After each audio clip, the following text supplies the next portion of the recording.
Vlog मेरी पहली वट सावित्री पूजा का है। रात के टाइम पे मैंने मेहंदी लगवाई थी और यहाँ पे सब पिठार के पेस्ट से वो आंटी वो बना रही हैं, उसके ऊपर गमला वगैरह रखने का। यहाँ पे मैं तैयार हो रही हूँ।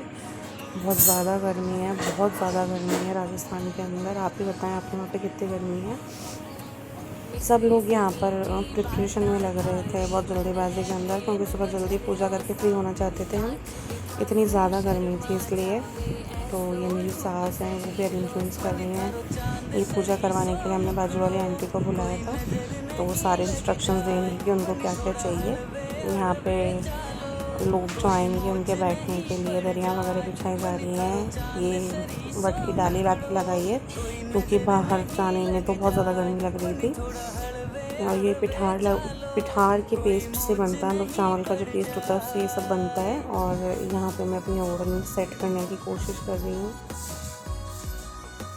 ये ओढ़नी मैंने ऑनलाइन ही मंगवाई थी और बहुत मेरे लिए पहली बार हुई थी पूजा, क्योंकि मैं राजस्थान से बिलोंग करती हूँ और मेरे ससुराल वाले हैं वो मिथिला से बिलोंग करते हैं। तो मुझे कुछ आइडिया नहीं था ये लोग क्या कर रहे हैं, क्योंकि हमारे राजस्थान में बिल्कुल अलग कस्टम से होती है ये वाली पूजा।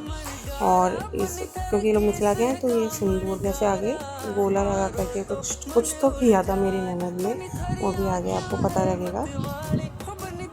क्योंकि मेरी ननद और मैं हम दोनों को ही पसंद नहीं है कि वो नाक से लंबा सिंदूर जो लगता है उससे फ़ोटोज़। और फिर गर्मी इतनी थी तो वो पिघल करके नीचे आता तो पूरे फेस के ऊपर आ जाता पूजा करते टाइम। तो उन्होंने इसका ऑल्टरनेटिव निकाल करके ऐसे चंदा मामा बना दिया था मेरे। तो ये थोड़ा सही भी लग रहा था। हम यहाँ पे ऑलमोस्ट सारी तैयारियाँ हो गई हैं। ये औरतें सब गीत गा रही हैं और इसके अंदर ये मेरी चाची सास हैं, मेरी ननद हैं और ये पूजा शुरू हो गई है। इसके अंदर ऐसे मेरे सर के ऊपर ये मटकी रखी हुई थी, ये बीजनी है, पंखा हमारे यहाँ बीजनी बोलते हैं। और जो टोकरी है उसके अंदर दूल्हा दुल्हन थे। और इस पूजा के अंदर इन दूल्हा दुल्हन की शादी भी होगी, अभी आगे वीडियो में आपको पता लगेगा। और ये केले के पत्ते के ऊपर गौरी की पूजा जो उसके अंदर बेसिकली होती है। तो मैं शादी के बाद में वट सावित्री के दिन से ही पूजा गौरी की पूजा शुरू करी जाती है। तो ये मुझे बता रहे हैं कि कैसे क्या करना है, क्योंकि मुझे तो कुछ आइडिया नहीं था। मैं बहुत डरी हुई भी थी कि कुछ गलत नहीं हो जाए मेरे से, क्योंकि मैंने कभी देखा ही नहीं था ये। वो बता रहे हैं कि वो सिंदूर हाथ में लेना है, मंत्र बोलना है, गौरी के ऊपर छिड़कते हुए बाकी बचा हुआ सिंदूर को मांग में भर लेना है। 3 बार ऐसा करना होता है और अपना पल्लू लेकर के करना होता है। जो आप लोग वहाँ से बिलोंग करते हैं उनको तो पता होगा। तो ये एक दिन पहले रात को ये हल्दी वल्दी पीस करके और खूब सारी औरतें आई थी, गीत गा रही थी, तब ये गौरी प्रिपेयर हुई थी। और शुरू के 1 साल तक पहले सुपारी वाली गौरी से ही पूजा होती है, बाद में वो पीतल वाली छोटी गौरी से रिप्लेस कर देते हैं। तो वो आंटी मुझे कान में मंत्र बोल रही हैं और मैं वो बोल करके गौरी की पूजा कर रही हूँ। और इस पत्ते पे 5 जगह पर 5 तरह के फल, अक्षत, फूल और ये सब भोग लगाया जाता है। इसके बाद में ये पूजा करवा रही हैं आगे की बची हुई।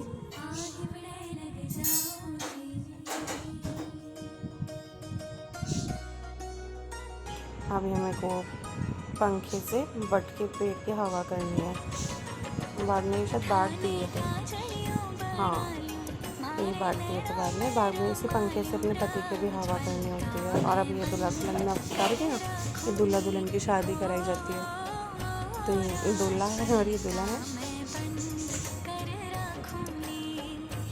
और ये 3 बार या 7 बार सिंदूर लगवा रहे हैं दुल्हन को, इससे इनकी शादी हो जाएगी।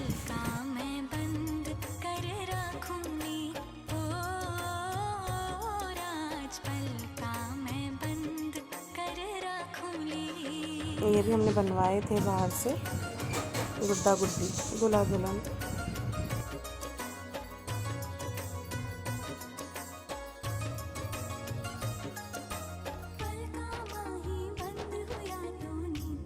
तो अभी शादी तो हो गई है।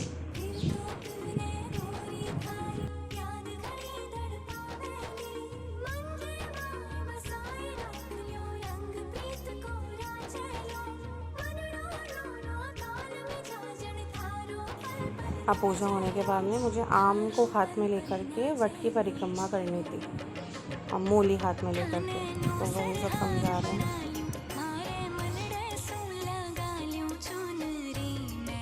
छिपाए थाने राखूंली हो चुनरी में छिपाए थाने राखूंली। इससे पहले ही कुछ तो था अक्षत हाथ में लेके, पता नहीं इसको क्या बोलते हैं, मुझे ध्यान नहीं है इतना, और मैं अपनी सास से पूछ के बताऊंगी। ये रहा है, ये अब मैं परिक्रमा कर रही हूँ। ये शायद 5 बार या 7 बार ऐसे ही कुछ थी, गोल गोल घूमना था। और फिर हर परिक्रमा पूरी होने के बाद में जल को लेकर के और आम के उस ऊपर डालते थे, वट के उसमें डालना था।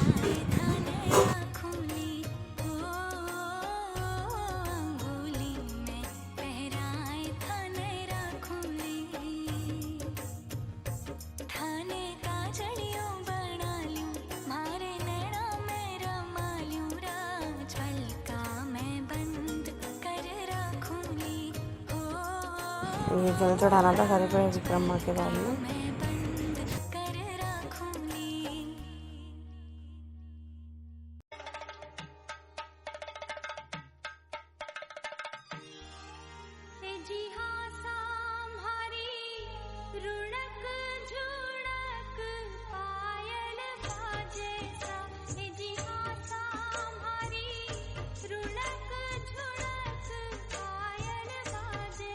और परिक्रमा होने के बाद में अब इसके मुझे वट के ऐसे गले लगना था 3 बार।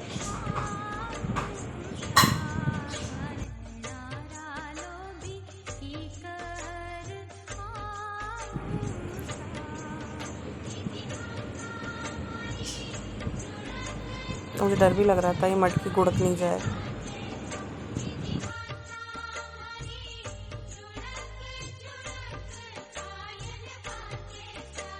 मेरा पूजा होने के बाद में सिंदूरदान हो रहा था, तो उसकी शुरुआत मेरी सास ने करी थी।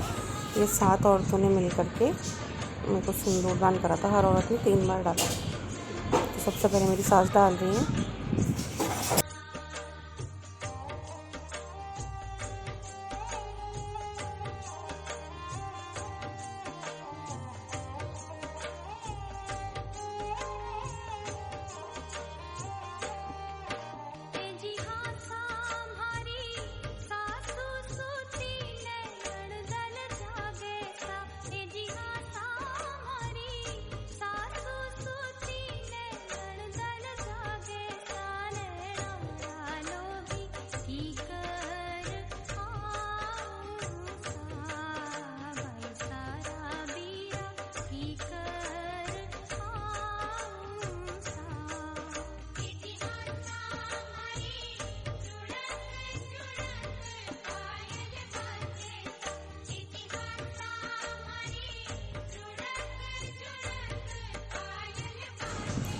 और जब ये व्रत करते हैं तो इसमें नमक नहीं खाया जाता है।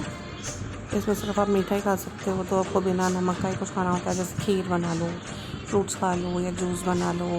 अगर आपको पूरी वगैरह भी खानी है तो फिर उसके अंदर नमक नहीं होना चाहिए, आपको बिना नमक का बनाना पड़ता है। लेकिन काफ़ी एज हो जाने के बाद में जो आपको ये व्रत करते हुए बहुत ज़्यादा टाइम हो जाता है तो आप नमक स्टार्ट कर सकते हो। तो मैंने उस दिन बिल्कुल नमक वगैरह कुछ भी नहीं खाया था। पूरा दिन बिना नमक के रहना होता है।